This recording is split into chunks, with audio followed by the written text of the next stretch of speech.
All right, we have our rat that has gone through both the throat and, well, not the oral cavity, but at least the throat dissection, and then the abdominal dissection so that we can see the abdominal organs. And now we're gonna go into the thoracic cavity so we can see the heart and the lungs. So what you need to do is go in through the neck and as much as possible separate right along the midline the glands and the muscles, and then get your probe underneath the rib cage there. I guess you can probably see we've already cut through, so you can kind of get an idea of where that probe needs to go. And then you're going to cut to one side of the sternum while lifting up on that probe, because we need to be sure we don't cut into the heart as you're cutting down on the side of the sternum there. So we're demonstrating the cutting process. Go all the way down to where you get to the bottom of the rib cage, and you're going to see that there's the diaphragm up underneath the rib cage. It's a big, broad, flattened muscle that rises and lowers as you're breathing in and out. And when we begin to separate the ribs out, the diaphragm is going to tear a bit. So we're just going to loosen that up.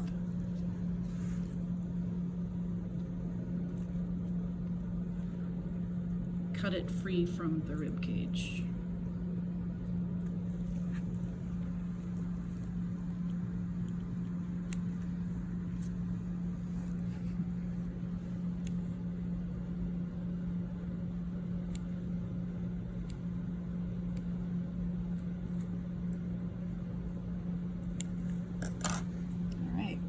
So now we have the diaphragm loosened from the rib cage.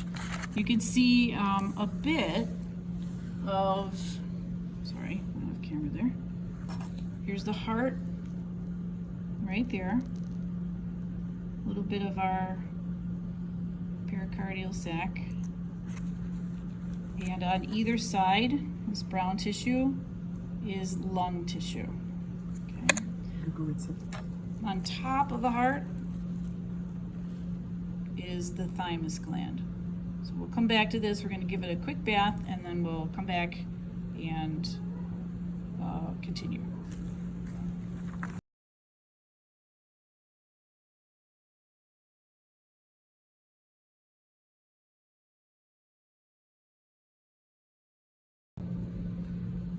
Okay, now we've given the thoracic cavity a rinse. Here's the diaphragm down here on each side. This is the heart. Here's the right lobes of the lung and the left over on this side, and then thymus on the top. Thymus gland is usually bigger in juvenile animals. It's part of the immune system. So as an animal gets older, this might be a little bit smaller than what you're seeing here. So now Mrs. Black is spreading the ribs so we can view the thoracic cavity a little bit more easily.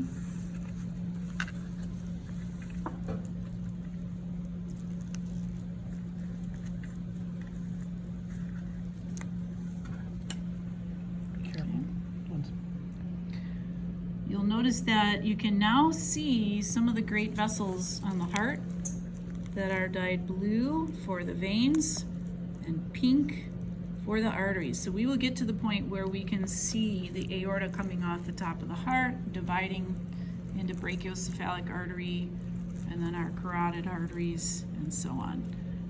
Put the pin in at an angle to help hold the ribs open so that you can see easily into the thoracic cavity. So now you notice she doesn't have to use her fingers anymore to hold that open. And we can see very clearly down here our inferior vena cava moving up towards the heart. You can also see a little bit of the membrane still present, pericardial sac. And then we're going to move the thymus out of the way so that we can look at the great vessels on top of the heart there. And then also we'll be able to see the trachea a bit better.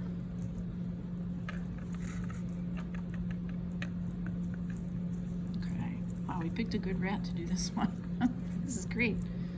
Okay, so running the probe along the trachea there, you can clearly see those rings that we talked about in an earlier video that help hold the trachea open, and you can follow it all the way up to the top where you see the larynx. Again, that's where you would see or find the vocal cords. Previously, we went in through the oral cavity to look at the larynx, but now we're coming up from inferior to that. And then behind the trachea will be our esophagus. There we go. So there's the esophagus. That leads down to the stomach, goes behind the heart, all the way down through the diaphragm and to the top of the stomach. And this big structure at the top there is the liver. Let's see if we can find our esophagus going down there.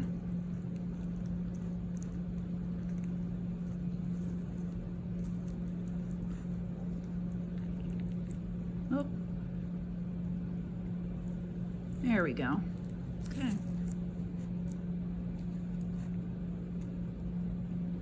So, esophagus going down behind the heart through the diaphragm and then kind of behind the liver to the top of the stomach. Nice. All right. Okay, trachea goes. Now the trachea goes behind the heart and splits into two tubes, also with rings of cartilage, called individually a bronchus, or together bronchi. One tube will go to the right lung, which is what we're looking at now, and the other one will go to the left lung on the other side. We'll come back to that after we get done with the heart. Yeah, we'll come back to that, because the bronchus is difficult to find.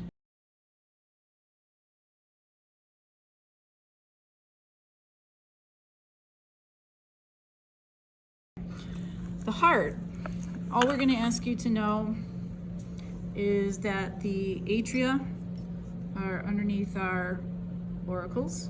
So here's the right auricle, right there, little flap, and then the left auricle actually has some latex in it, so you can see it pretty clearly. So the atria would be right in this region. So left atrium, right atrium here. And just like with the sheep heart, you can feel a difference in the thickness of the muscle. The right side of the heart, this would be the right ventricle down here. And the left side of the heart, our left ventricle, much firmer. I can't really push it in at all. So left ventricle, right ventricle. Apex of the heart, base of the heart.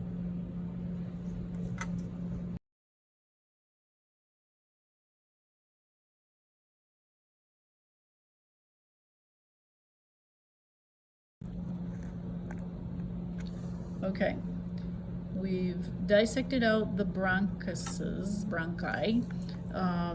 Let's show the trachea going down. So there's the trachea, and then you can see the Y there, where the trachea splits into the right bronchus and the left bronchus. She's touching the left, there's the right, so that's the right, there's the left, and those then take the air directly into the lungs, so that we can bring oxygen in and exhale carbon dioxide.